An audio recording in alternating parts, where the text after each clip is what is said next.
wa ni'mal wakilu, kuma madalla da tsayawar Allah gare ni. Jama'a kun ji muqaddimar Imam al-Baghawi. Ni ma ina yin kalma irin ta Bagawi ta ƙarshe, domin galibi muna haɗuwa da 'yan boko, ina ba su ansa, amma ya kamata amsa ta shiga cikin tarihi, ta shiga cikin kaset. Suna haɗuwa da ni galibi. Malam Albani, duk da irin karatun nan da kai na boko, ana neman irinku ka zo ka zauna cikin waɗannan masu warin baki, ka zo ka zauna a Zaria kana ɓata lokacinka. To don baka san dalili ba ne kai. Ni ahlus sunna ne.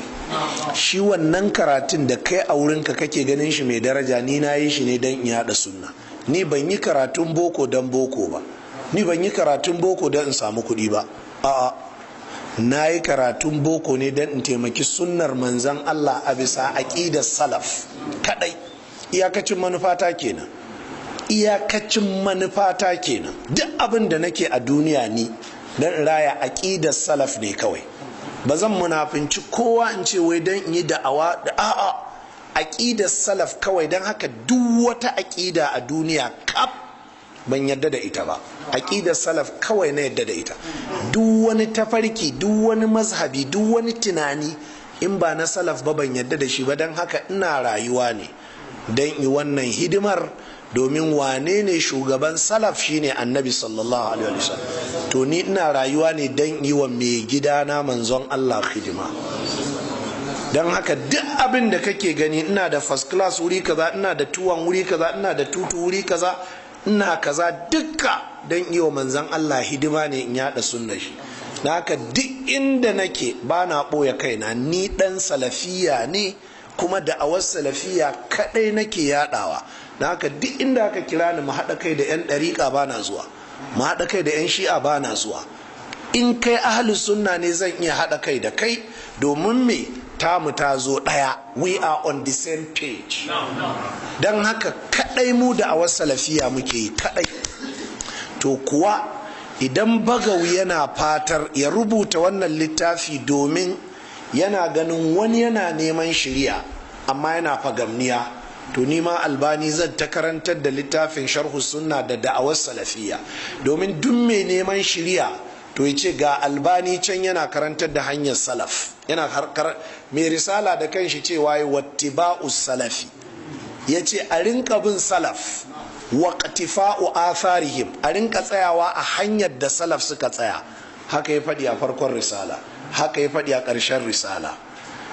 In ka karanta ɗan hodiyo shafin ƙarshe a littafin tamyizul muslimina min al-kafirina, ɗan hodiyo ya ce a rinka karanta alƙur'ani, a rinka gane ma'anar shi ta haƙiƙa, a rinka karatun hadisan manzan Allah ana gane ma'anarsu, a rinka karanta tarihin manzan Allah sallallahu alaihi wasallam, a rinka karanta tarihin malaman farko daga cikin salaf. Ya ce a rinka tsayawa a kan hanyarsu, ya ce kuma a rinka ana haɗa komai da tsoron Allah da kuma taka tsantsan. To don haka kun ji mu da awar salafiya kawai muke yi. Da haka duk inda ka kira mu, duk inda ka kira mu sai mun yi maganar salafiya duka, ba inda za mu yi kara, ko ina mu da awar salafiya muke. Haka za su ganni da lasifika ta, kun ganta. Duk wanda yake haɗuwa da ni a Makka gata, haka nake rataya ina wa'azi. Wani ya ganna Amina ina wucewa, wai sai ce ka gan shi fa digiri yake da shi fa, amma wai ke wannan aikin. Da na dawo sai na ce Allah ya tsine wa digirin da zai hana yi wannan aiki. Shi dama digirin an yi shi ne don a zo a yi wa annabi wannan aikin. Yadda ka ji ne da Hausa, da ta rikice sai ka ji ne da Larabci, da ta rikice sai ka ji ne da Turanci. To na iya Turancin da Larabcin ne kawai don wa annabi aiki. Na ɗaya kenan. Na biyu, jama'a, ni wannan aikin da nake, jama'a, bayan waɗannan dalilan ko, uwata abin da ta tursasa mini kenan. Uwata ta ɗauke ni tana kai ni soro wurin malamai a koya min ƙur'ani da hadisi. Soro da zaure, anguwa anguwa, gemu bai fito min ba nan. Na gama muktasar, na gama bulugul mara, na gama riyadu salihina, ban wuce shekara 16 ba.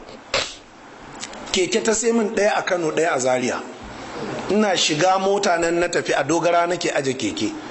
Ina sauka Kano kofan mata, har muka saba da malam Abba Koki, gidansu nake aje keke. Dan me dan iya wannan karatun in zo in yaɗa da'awa ta sunna. Na haka bari ku ji, duk abin da zan yi a duniya kaf ba zai albarka ba sai in nayi wannan aikin. Wannan assignment din manzon Allah ne, sannan wannan assignment din uwata ne. Da haka har ranar da zan mutu ni da'awar sunna zan yi, da'awar salafiya zan yi. Da haka duk ran da ka kira ni wa'azi masallacin ku, ba ka son salafiya to ran nan ka kaɗe, sai mun yi wa'azin salafiya ko za ka mutu. Sai mun faɗi salaf, sai mun faɗi Abubakar mun ce radiyallahu anka, sai mun faɗi Umar, sai mun faɗi Aisha da Hafsa mun ce ummahatul mu'minina, sannan sai mun tsine wa bid'a, sai mun yi mata tofin tir. Dan haka duk wani wanda yake ganin wai mutum iri na, a'a iya darajar kenan. Duk abin da na zama, ko shugaban ƙasa na zama, in ban yi wannan aikin ba kaskanci sai ya same ni. Da haka duk inda ka ganni, duk wanda ya sani ba inda ban kewaya a Najeriya da mota ba. Duk inda ka sani, arna na shiga ƙasar sun ga littattafai, yan sanda ya leko sai ce this one na lawyer, sai ce no, na Muslim pastor. Sai ka faɗi haka zai gane, na Muslim pastor. Okay, oga pastor, save journey, make una pray for us. Duk inda nake da littattafai nake yawo, saboda duk inda ta kure da littafi da kyamara da rediyo, duk wanda ya sanna a Najeriya ba inda nake yawo sai da waɗannan, da littafi da kyamara da rediyo. Shi yasa ranar 10 ga watan Oktoba daidai 2000 yau shekara 13 da watanni, na fito daga garin Port Harcourt. A gidan mai ne wasu suka tare ni, murya ta yi ji ana cinikin mai. Ya ce kama Albani na Zariya shine, na ce mishi shine. Ce ina ma dai